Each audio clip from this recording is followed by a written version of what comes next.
도시의 법칙 드림포스 예배에 오신 여러분들 주의 이름을 환영하고요. 오늘도 말씀을 통해서 하나님께서 새로운 깨달음을 주실 줄로 믿습니다. 서울에 살아가고 있는 우리들만큼 치열하게 경쟁을 해야 되는 사회도 그렇게 흔치 않은데 여러분의 영혼에 말씀의 씨앗이 담기는 시간이 되기를 바랍니다. 우리 가슴에 손을 얹고 믿음을 고백하고 오늘 말씀 보도록 하겠습니다. 같이 한번 따라해 주시면 감사하겠습니다. 하나님은 나를 사랑하십니다. 나는 그 사랑 안에 있습니다. 하나님은 오늘 나에게 말씀하실 것입니다. 그 말씀에 능력이 있습니다.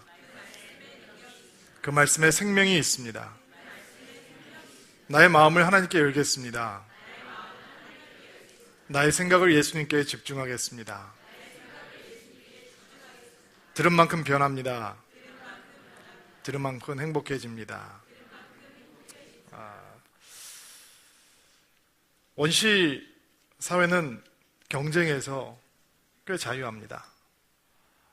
우리가 살고 있는 이 땅에서는 태어나서부터 경쟁이 시작이 되죠. 그러나 원시 사회는 그렇지 않다라고 합니다. 사실은 원시 부족을 연구하는 인류학자들이 현대 사회에서 흔히 사용되고 있는 동기부여의 도구가 원시 사회에서는 전혀 통하지 않는다라는 보고를 한 적이 있습니다. 우리가 원하는 인센티브, 우리에게 의욕을 불끈불끈 솟게 하는 이런 요소들이 그냥 사냥해서 먹고 사는 사람들, 농사를 져서 작업자적 하고 있는 부족들에게는 전혀 도움이 되지 않는다라는 것입니다. 사냥을 잘하는 사람은 사냥을 못하는 사람 위에 군림하지 않는답니다. 사냥을 잘하는 사람이라면 당연히 고기를 가지고 와서 사냥을 못해서 고기를 먹지 못하는 사람들과 나누는 것이 당연하다라고 합니다. 사냥은 잘하는 사람이 가져온 것을 누구네 집에 얼마만큼 여유분이 쌓여 있는지도 원시 부족 사람들은 관심이 없다라고 인류학자들이 보고하고 있습니다. 그러나 우리 사회는 그렇지 않습니다.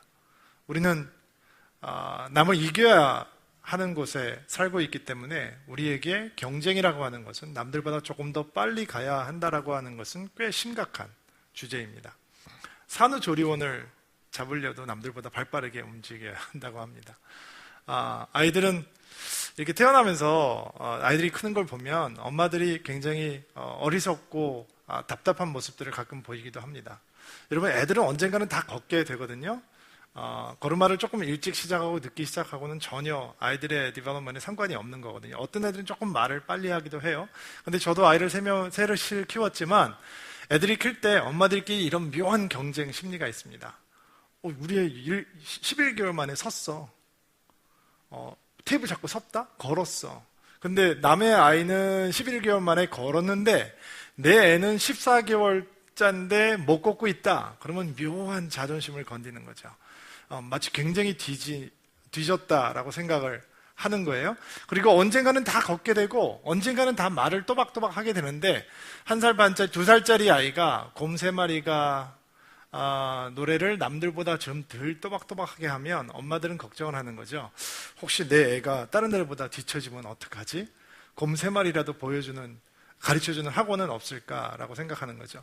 얼마 전에 어떤 어머님과 대화를 하게 됐는데 10개월짜리 애를 학원을 보내고 있대요. 애들 배우는 뭐 하지 마세요, 여러분. 누가 얘기해도 믿지 마세요. 그때는요, 그냥 스킨십하고 안아 키우면 애들 잘 자라는 거예요. 굉장히 인간을 이해하지 못하는 교육 방법인 거죠. 그 아이에게 음악을 틀어놓고 말을 해주고 어떻게 멋을 움직여준다고 그 아이가 남들보다 더 똑똑하게, 더 현명하게 자란다라고 하는 것은 믿지 마세요. 여러분, 우리 인간은 그렇게 자라는 존재들이 아닙니다. 제가 친구들을 많이 좋아하면서 어렸을 때 컸는데 친구도 결국 믿을 대상이 못 되는구나, 친구도 결국 경쟁 대상이구나 라고 하는 것을 여러 번 경험한 이 사건들이 있었어요. 제가 어렸을 때 운동을 좋아했는데 제가 육상을 하는데 저는 200m와 400m 선수가 되고 싶었어요. 근데 400m를 뛸 때 300m를 뛰는 사람은 코너를 잘 돌아야 돼요. 코너웍을 잘해야 되는 거죠. 저는 3번 주자가 되고 싶었어요. 1번 주자가 되기에는 스타트가 너무 느리고 4번 주자가 되기에는 실력이 딸렸어요. 저는 학교 대표 선수로 3번 주자를 하고 싶었어요. 근데 3번 주자를 하는데 저보다 항상 30cm 정도 일찍 들어오는 친한 친구가 있었어요. 항상 어김없이 30cm 먼저예요. 여러분 30cm면요 이렇게 거의 넥투넥 들어오는 거랑 마찬가지예요. 근데 그 아이 때문에 늘 저는 학교 대표 선수가 될 수가 없었어요. 그래서 저는 야구 선수를 했죠. 야구를 하는데 얘가 야구 선수의 자원을 한 거예요. 그 당시에 저는 3루수를 보고 있었는데 얘가 들어오자마자 저를 코치 선생님께서 유격수에다 갖다 놓는 거예요. 여러분 야구를 모르니까 굉장히 한숨을 쉬지만 유격수의 수미 범위가 더 넓은 거죠. 그래서 제가 먼저 야구를 시작했으니까 저를 유격수에다 넣고 3루수에 그 친구를 놔둔 거예요. 근데 저는 자존심이 상하기 시작했죠. 제 선배님들이 저한테 그렇게 말씀하셨어요. 너 걔한테 밀린 거야? 그리고 저는 견딜 수 없게 경쟁을 하기 시작했어요. 그리고 내가 그 아이를 이겨야 된다라고 하는 게 얼마나 집착이 됐는지 몰라요. 저는 뚜렷하게 제가 기억하고 있는 일이 하나 있는데 학교에서 달리기를 하는데 저보다 그 아이가 또 30cm 앞에 달리고 있었어요. 그리고 저는 그 아이를 밀어요. 이런 거죠. 보이지 않게. 그냥 밀면 내가 그 아이들의 세계에서 사장이 되어버리는 거니까 보이지 않게 그 아이를 밀어버리고 그 아이를 넘어뜨려요. 아니면 내가 밀 수 있을 마음이 없으면 저는 이런 경험도 많이 있어요. 내가 스스로 넘어지는 거죠. 넘어지면 달리기를 잘하는 저를 안타깝게 생긴 선생님께서 너 가서 한 번 더 뛰어 라고 얘기를 하신단 말이에요. 그러면 나와 경쟁 상대가 되지 않은 느림보 아이들 앞에서 이기면서 쾌감을 느끼게 되는 거죠. 친구들도 결국 이겨야 되는 대상이구나. 저는 굉장히 빨리 배웠던 것 같아요. 제가 언젠가 한번 고등학교 때 컨닝을 열심히 했다라고 하는 고백을 한 적이 있는데 어느 날 공부를 하는데 공부를 나눠서 했어요. 나는 국어를 공부하고 내 친구는 수학을 공부하고 그리고 답안을 공유하는 거죠. 어떻게 공유하느냐 그거는 알려고 하지 마세요. 근데 제가 이렇게 공부를 하다가 국어 공부가 끝난 다음에 시간이 남아서 수학을 공부하게 됐어요. 문제를 푸는 것을 내가 스스로 익히고 간 거예요. 그리고 시험이 됐어요. 그리고 우리는 답안을 묘한 방법으로 교환을 했어요. 근데 내가 풀었던 문제의 답안과 내 친구 수학 도사인 아이가 풀어줬던 답안이 보니까 너무 쉬운 문제를 잘못된 답을 써준 거예요. 왜 그렇게 했을까요? 그 아이가 자기는 밤새고 공부했는데 자기하고 똑같은 점수를 걷는 걸 용납하지 못했던 거죠. 저는 그 마음을 너무도 잘 이해했어요. 왜냐하면 저도 내가 가지고 있는 답안과 그 아이에게 전해준 답안은 달랐어요. 제가 이상한가요? 여러분, 유치원에 가서도 이겨야 하고 초등학교에 가서도 이겨야 하고 가장 친한 친구라도 여러분은 그들보다 점수를 잘 받아야 하고 직장 동료라도 뭔가 내가 돋보여야 하고 이게 우리가 살고 있는 도시의 법칙 아닌가요? 너무 재미있는 사실은 심리학자들이 연구를 했는데 사람들이 연봉을 10만 불씩 받는 사람들 틈에서 10만 불을 받고 사는 것보다 6만 불을 받고 있는 사람들 틈에서 8만 불을 받을 때 더 행복감을 느낀대요. 그러니까 내가 월급 받는 게 중요한 게 잘 받는 게 중요한 게 아닌 거예요. 사람들이 원하는 거는 내가 남들보다 더 많이 받는 거예요. 이거 영혼에 굉장히 위험한 생각인 거죠. 제가 처음 목회를 시작했을 때 나는 하나님 앞에 헌신하면 내가 사역을 할 때 하늘 문이 열릴 줄 알았어요. 이게 무슨 뜻일까요? 내가 어떤 그 깡패 교회에 가서 목회를 하게 됐는데 내가 헌신했으니까 그리고 내가 이 열정을 가지고 하니까 그리고 내가 주로 참 이 돈을 내고 목회를 배우던 컨퍼런스에는 주로 무슨 간증을 하는 사람들이 등장을 하냐면 내가 처음에 그 교회 갔을 때 청소년 사역을 하는데 그때 학생들이 20명이었는데 5년이 지나고 7년이 지난 다음에 1000명이 됐다. 이런 사람들만 와서 컨퍼런스를 하는 거죠. 내가 나를 비교해 보니까 내가 그들의 열정보다 뒤처지지 않아요. 나도 열심히 기도하고 있고 금식을 밥 먹듯이 했고 철야를 자는 것만큼 열심히 했어요. 그러니까 나도 충분히 자격이 있다라고 생각했죠. 근데 내가 목회하는 현장은 하늘이 열리지 않았어요. 적어도 그렇게 생각했죠. 왜냐면 내가 듣고 있는 메시지는 뭐였냐면 남들보다 빨리 가는 거는 눈에 드러나는 것이다 라고 생각했기 때문이죠. 그리고 저는 그런 상황 속에서 내가 하나님께서 나를 축복하지 않는구나, 나의 목회 현장을 하나님께서 왜 이렇게 지지부진하게 만드시지? 라고 하는 생각을 가지고 엄청난 고민을 했던 기억들이 나요. 여러분, 혹시 여러분 인생의 현장에서 원하든 원치 않든 엄청난 속도의 경쟁 속에, 그 파도 속에 빠져 살면서 여러분이 혹시 경쟁에 뒤처지거나 혹은 경쟁의 속도에 따라잡지 못한다라고 생각할 때 하나님께서 왜 나를 이렇게 축복하시지 않지? 라고 생각해 보신 적은 없는지 묻고 싶습니다. 오늘 설교를 마무리하면서 내가 과연 이 설교를 할 자격이 있을까라는 생각을 해보았습니다. 속도라는 것에 대해서, 멈출 수 없는 경쟁에 대해서, 이겨야 된다라고 하는 것이 별로 영적이지 않은 생각이다라고 하는 주제를 가지고 내가 설교할 수 있는 자격이 있을까? 오늘 이 예배가 끝나면 저희 야구팀에 야구 시합이 있거든요. 그리고 보통 우리 교회 선수들끼리 이제 청백전으로 주로 밤에 진행을 하는데, 오늘은 다른 팀하고 경기를 하는데 저희 교회가 작년에 우승했거든요. 다른 팀하고 경기를 하는데 휴가철이라 선수들이 부족한 관계로 저 같은 후보 선수를 필요로 한다라고 하는 연락이 왔어요. 그리고 이제 밤 10시에 야구 경기를 하러 가게 돼요. 그리고 제 마음속에 이 경쟁심이, 이 승부욕이 막 불끈불끈 솟는 거죠. 그리고 제가 이런 생각이 막 드는 거예요.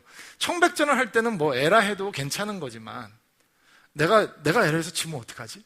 내가 주자를 스코링 포지션에 놓고 나 안타 못 치면 어떡하지? 이런 생각에 사로잡혀 있어요. 지금 목이 뻐근해요. 내가 과연 이런 설교를 할 수 있는 자격이 있을까? 제가 저희 막내를 한문을 가르친다라고 얘기했는데 제가 한문 잘 몰라요.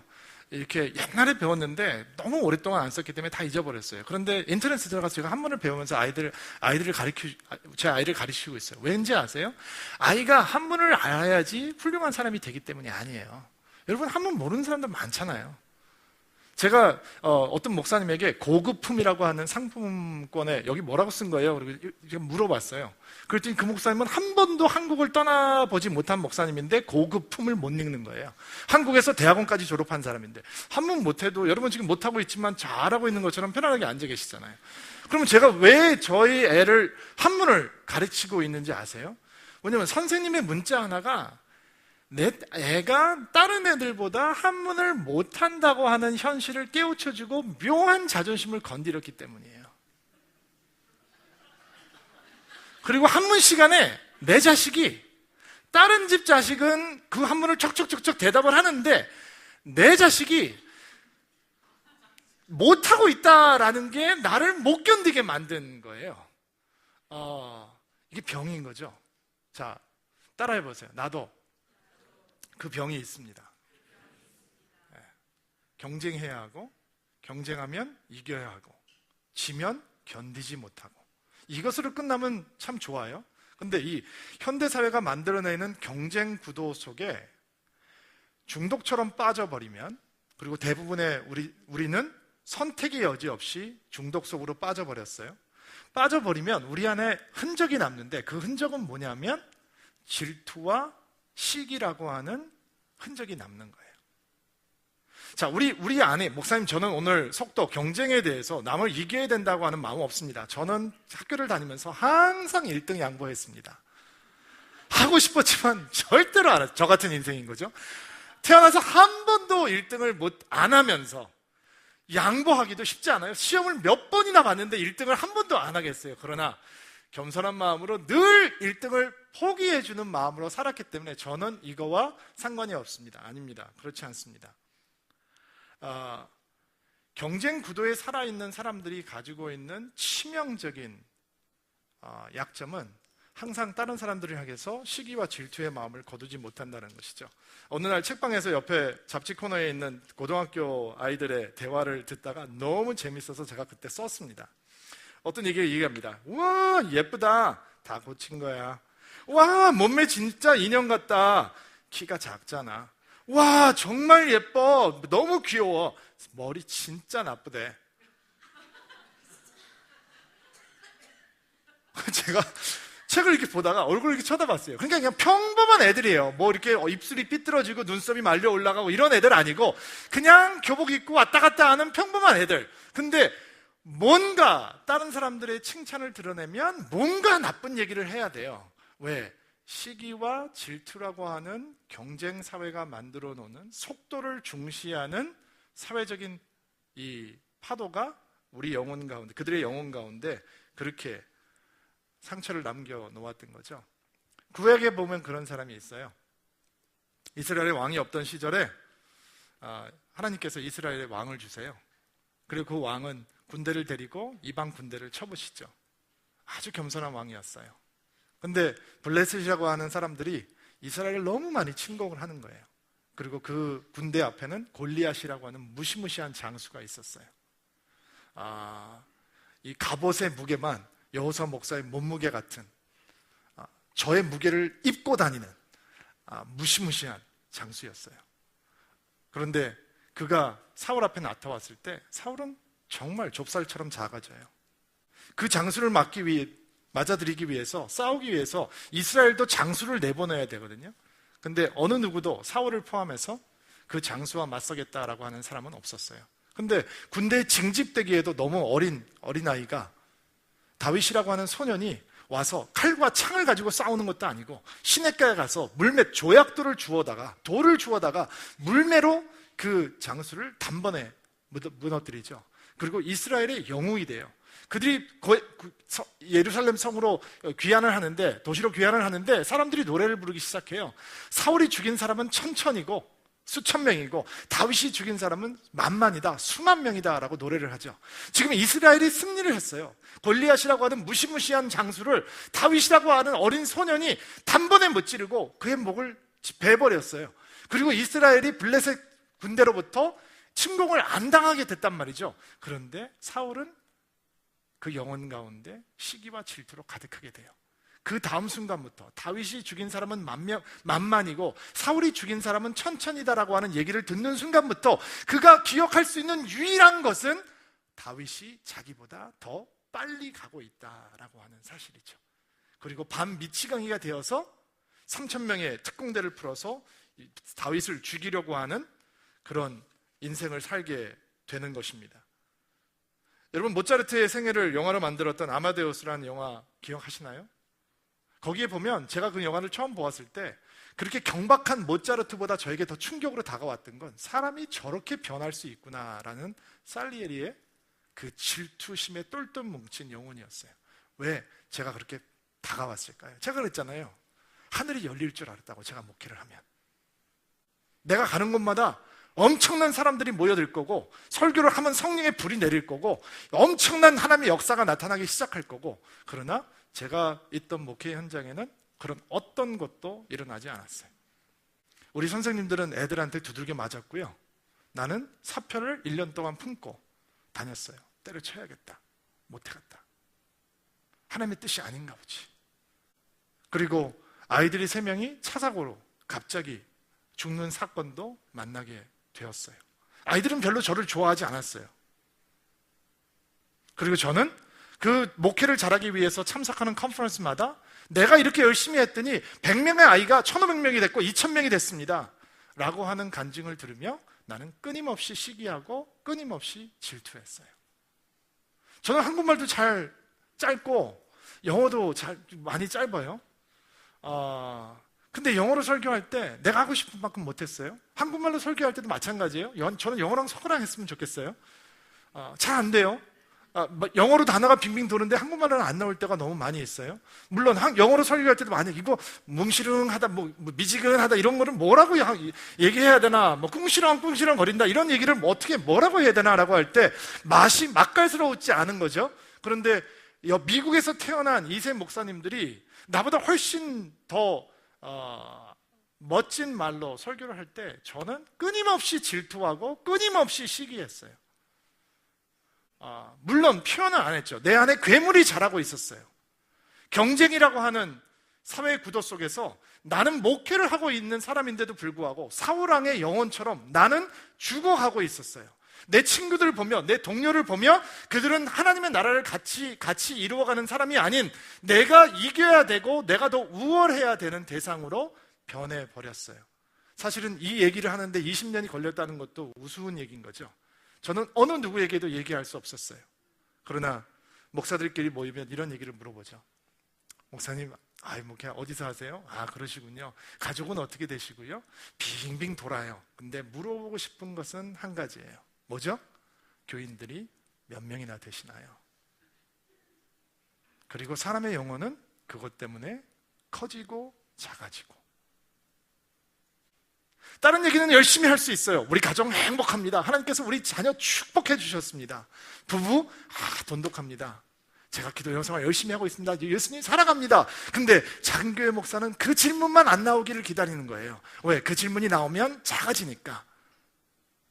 마치 큰 교회 목사가, 더 많은 사람들이 모여있는 목사가 더 훌륭한 목사라고 하는 경쟁사회의 구도 속에서 갇혀버린 거죠.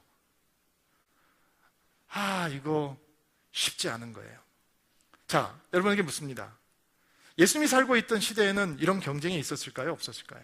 물론 우리가 살고 있었던 만큼 치열하지는 않았을 것입니다. 그렇다면 성경은 우리에게 도시의 법칙을, 이 경쟁의 구도를 벗어날 수 있는 지혜를 가르쳐 줄까요? 안 가르쳐 줄까요? 만약에 여기에 하나님의 지혜가 없다라고 얘기하면 우리는 성경을 덮어야 되겠죠. 그러나 성경에는 하나님의 지혜가 있습니다. 오늘 이 속도, 피할 수 없는 경쟁의 구도 속에서 하나님께서 우리에게 어떤 지혜를 주시는지 성경 말씀을 몇 군데 찾아보면서 좀 얘기를 해보려고 하는데요. 마태복음 6장 25절, 26절 말씀입니다. 자막에 띄워드릴게요. 한번 천천히 읽어주시겠어요? 시작.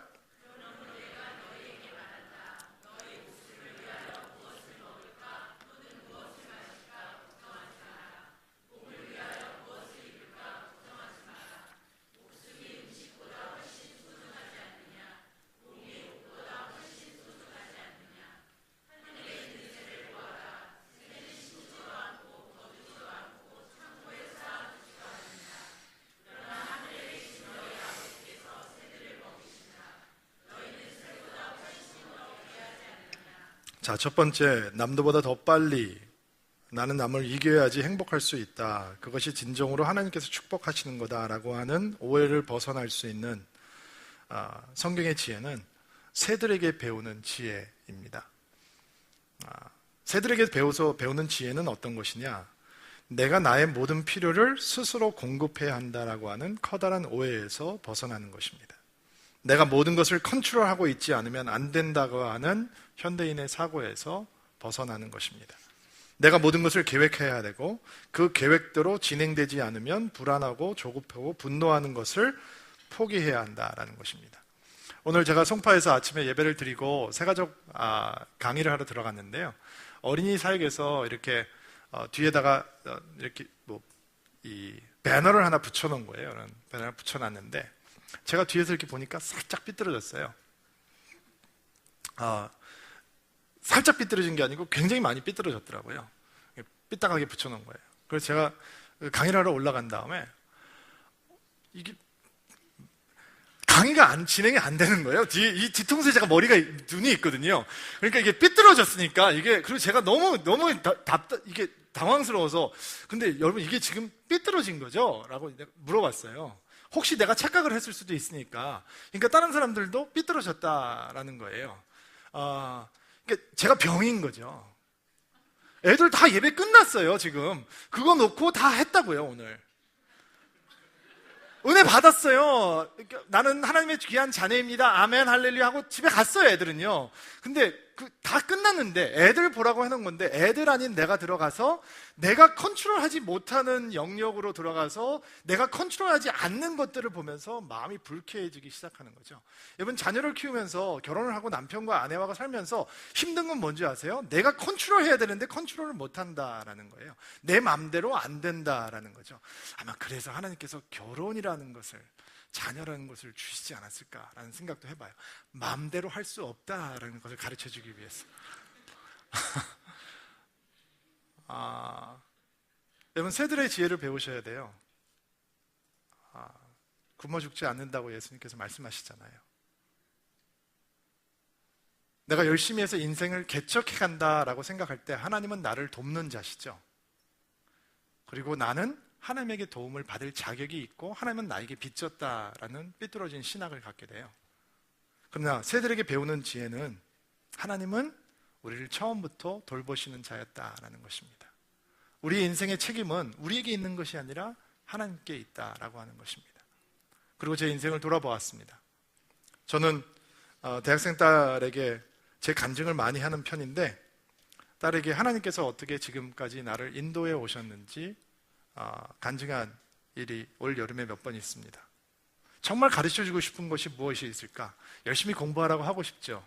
근데 저는 알고 있습니다. 열심히 공부하지 않은 여호사 목사에게도 하나님은 신실하셨다라고 하는 것을 가르쳐주고 싶었습니다. 하나님께서는, 나는 하나님의 새입니다. 하나님께서 입히시고 먹이시고 오셨습니다. 부모를 잘 만나서 여기까지 온 것이 아닙니다. 모든 사람은 여러 차례 위기를 겪습니다. 그리고 그들을 이끌어 오시는 분은 하나님이십니다. 여러분, 왜 불안해 하십니까? 왜 남들보다 먹이를 더 많이 주워 모아야 되는 생각에, 남들보다 더 많은 모이를 가지고 있어야 되는 생각 때문에 불안해 하십니까? 새들에게 배우는 지혜는 하나님께서 우리를 먹이시고 입히신다라는 것이죠. 그렇다면 남들보다 빨리 가는 것이 목적이 안 될 수 있습니다. 끊임없이 남을 이겨야 한다고는 도시의 법칙을 벗어나기 위해서 여러분들께서 고민하셔야 되는 것은 새들에게 배우는 지혜입니다. 두 번째, 시편 103편 말씀 볼게요. 띄워드릴게요. 13절부터 읽을 텐데 한번 읽어주세요. 시작.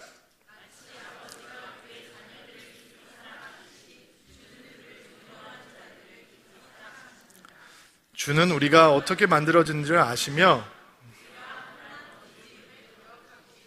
자, 두 번째, 도시의 법칙에서 벗어나는 하나님의 지혜, 성경의 지혜는 흙에서 배우는 혹은 먼지에서 배우는 지혜입니다. 시편 말씀은 우리가 어떻게 만들었는지를 하나님께서 아시며, 우리가 한낱 먼지, 흙이라는 뜻이에요. 티끌인 것을 기억하고 계십니다. 우리가 흙으로 만들어졌기 때문에 우리를 티끌이라고 얘기하고 먼지라고 성경은 이야기하시는 것입니다.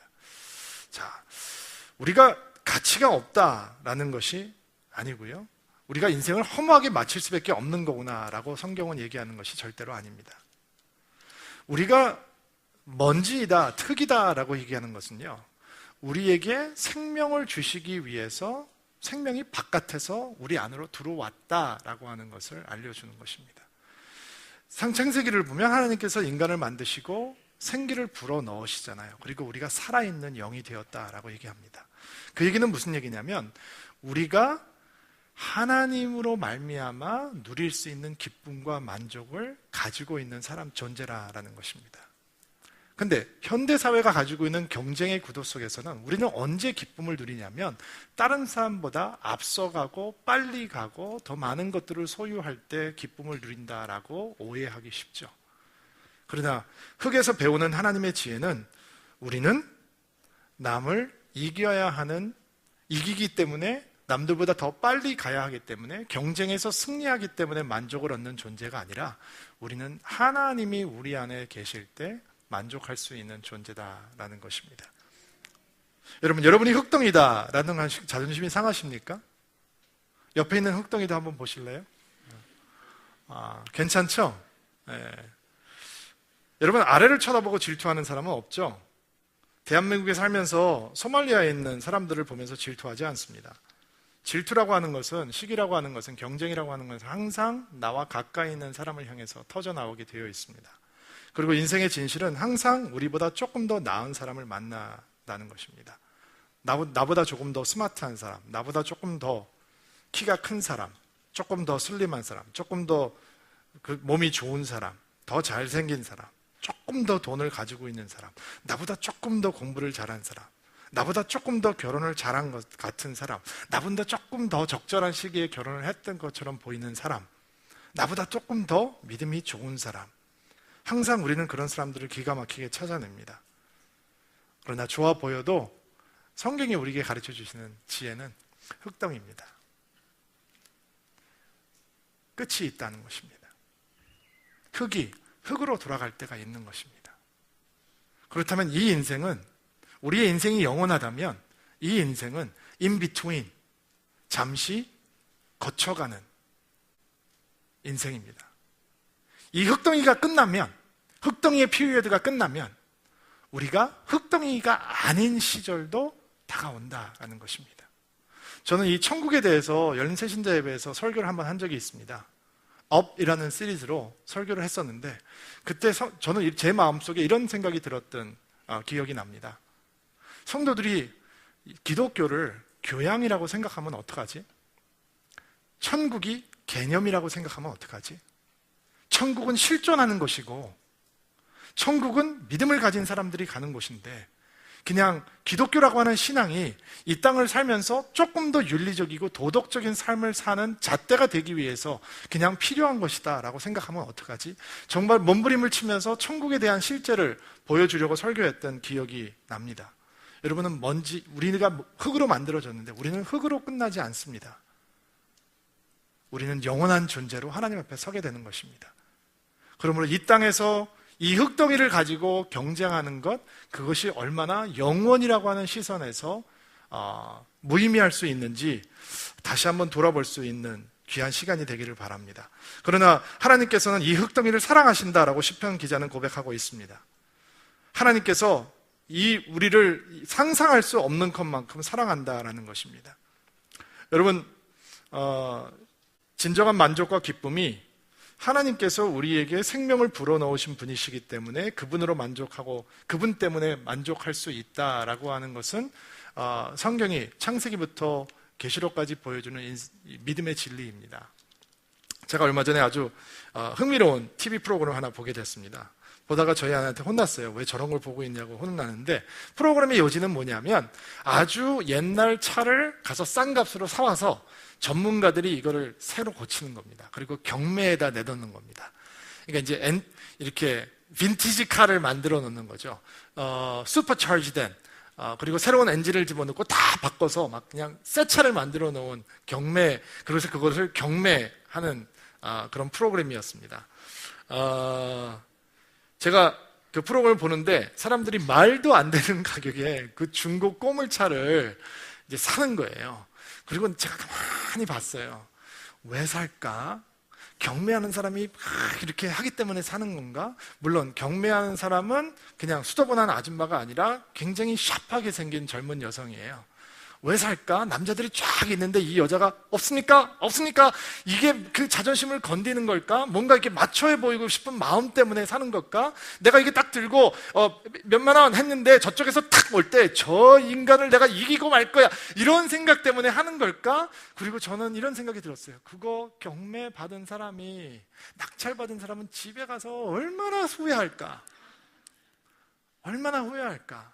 자기가 그건 그렇게 하고 말지, 그거를 왜 나 텔레비전에 나와서 그거 딱 낙찰 받았다 라는 말 말고는 과연 그 만족이 얼마나 갈까?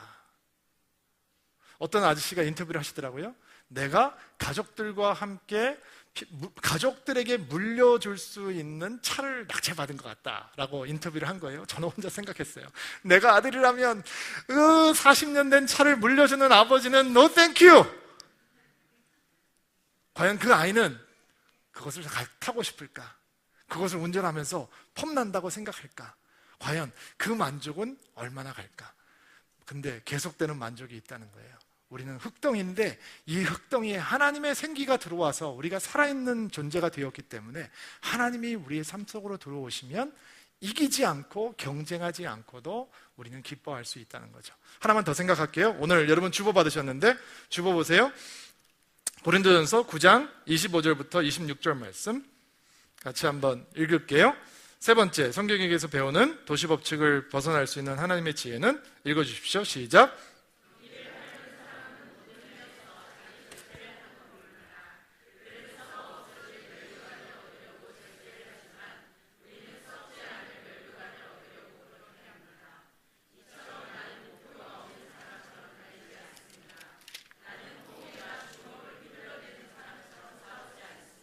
네, 바울이 믿음에 대해서 가르치면서 고린도 고린도의 성도들에게 그 당시 헬라 문화권에 살고 있던 사람들에게 너무 익숙한 이미지를 하나 떠올리게 하는 거예요. 헬라 문화권에는 올림픽이라고 하는 고대 올림픽 경기가 있었기 때문에 이렇게 막 운동하는 게 운동 선수들의 이미지가 굉장히 쉽게 떠올릴 수 있는 이미지였던 것 같아요. 그리고 여러분들께서 이것도 이해하셔야 돼요. 고린도라고 하는 것은 굉장히 절제가 없는 무절제한 방탕한 도시였어요. 근데 그렇게 고린도에서 고린도 사람처럼 살지 않는 사람들이 있었어요. 누군지 아세요? 운동 선수들이었단 말이에요. 자기 자신을 잘 절제하고 땀을 흘리면서 운동을 하는 사람들이 있었어요. 무엇을 위해서? 면류관을 쓰기 위해서죠. 면류관, 이겨서 면류관을 쓰기 위해서 열심히 자기 자신을 절제하고 운동하는 사람들이 있었어요. 그러나 바울은 이렇게 우리에게 얘기하죠. 그 면류관은 그러나 금방 시들어버리고 말 것입니다. 그러나 우리에게는 시들지 않는 영원한 변하지 않는 면류관이 있습니다. 제가 자주 가는 식당이 하나 있는데 그 식당의 따님이 한국에서 한때 굉장히 유명했던 쇼트트랙 선수였어요. 쇼트트랙 선수. 그리고 그 식당에 딱 들어가면 이 선수가 어렸을 때부터 그 동계올림픽에서 금메달을 땄을 때까지 모든 메달이 다 진열되어 있어요. 그리고 대부분의 메달은 빛이 발했어요. 반짝반짝이지 않아요. 이 세상의 영광은 다 빛이 발하는 거예요. 그러나 멈출 수 없는 속도, 경쟁의 날카로운 발톱에 희생물이 되면 그 쉽게 변하는 영광에 목숨을 거는 거죠. 가족도 희생하고 부부도 희생하고 자녀도 희생하고 자기의 영혼까지 양심까지 믿음까지 희생하면서 이겨야 된다라고 생각하죠. 이렇게 가르쳤던 사도 바울이 자기 자신의 인생을 마무리하면서 이렇게 고백을 해요. 한번 들어보시겠어요? 나는 선한 싸움을 다 싸웠습니다. 내가 달려갈 길도 다 끝냈습니다. 믿음도 지켰습니다. 이제 내게는 영광의 면류관을 받을 일만 남았습니다. 여러분, 바울은 이렇게 간증하지 않았어요. 나 베드로보다 교회 더 많이 개척했습니다. 내 교회가 요한의 교회보다 훨씬 큽니다. 내가 마태보다 훨씬 더 유명합니다. 요한보다 내가 더 많은 성경을 썼습니다. 신학 내가 더 심오합니다. 나는 그들보다 앞섰습니다. 나는 후발주자이지만 나는 결국 그들보다 먼저 결승점에 도착했습니다. 라는 간증이 아니라 그는 나는 내 갈 길을 다 갔습니다. 그리고 영광의 면류관이 기다리고 있습니다. 여러분, 성경은 우리에게 세 번째 도시의 법칙을 벗어날 수 있는 지혜를 보여줍니다. 여러분, 면류관의 법칙입니다. 면류관의 지혜입니다. 여러분, 언젠가 우리 하나님 앞에 서게 될 것입니다. 그리고 그 안에 변하지 않는 면류관이 기다리고 있는 것입니다. 우리가 사모하고 따라가야 되는 것은 단순간에 이룰 수 있는 승리가 아니고 이기는 것이 아니고 하나님 앞에 변하지 않는 영광의 면류관을 받는 것입니다. 자, 내일 여러분들은 여러분의 삶의 현장으로 돌아가시게 될 것입니다. 수많은 사람들을 만나게 될 것입니다. 그들은 여러분이 이기고 밀어내고 밟아야 하는 사람들이라면 얼마나 슬픈 인생이 되겠습니까? 성경은 우리에게 다른 것을 가르쳐 줍니다. 그들은 우리가 사랑하고 존귀하게 여겨야 되는 하나님의 자녀라고 이야기합니다. 이런 지혜가 여러분의 삶을 가득 채우게 되기를 주의 이름으로 축복합니다. 같이 한번 일어나실까요? 오랫동안 앉아 계셨는데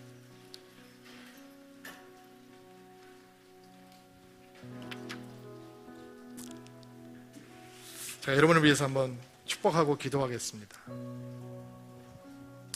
하나님, 속도보다 중요한 것이 하나님께서 우리를 공급하신다라고 하는 새 지혜를 배우게 하심에 감사를 드립니다.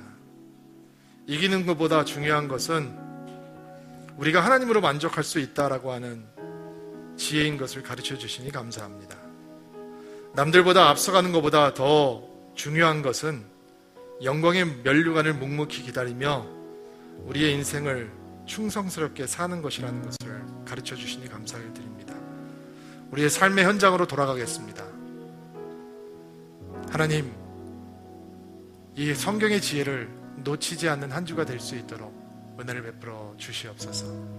주님과 함께 동행하는 한 주가 되게 하시고 예수님 때문에 행복한 한 주가 될 수 있도록 은혜를 베풀어 주옵소서. 예수님의 이름으로 축복하며 기도하옵나이다.